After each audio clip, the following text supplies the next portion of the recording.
so this 1 terabyte Samsung hard drive I'm going to be inserting to this patent kind of mechanism that the HAF 932 has. So I'm just going to open it up.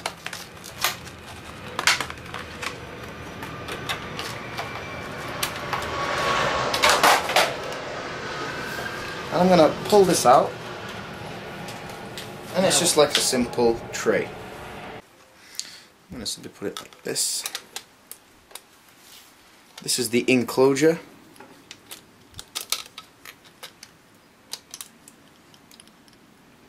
Right.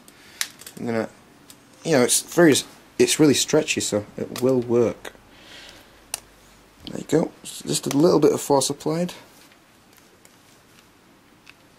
Looks to me like it's all plugged in. Yep, so it's attached now. I'm just going to put it back in place. Very simple, just push it. Keep pushing, up there. There you go. That's simply inside.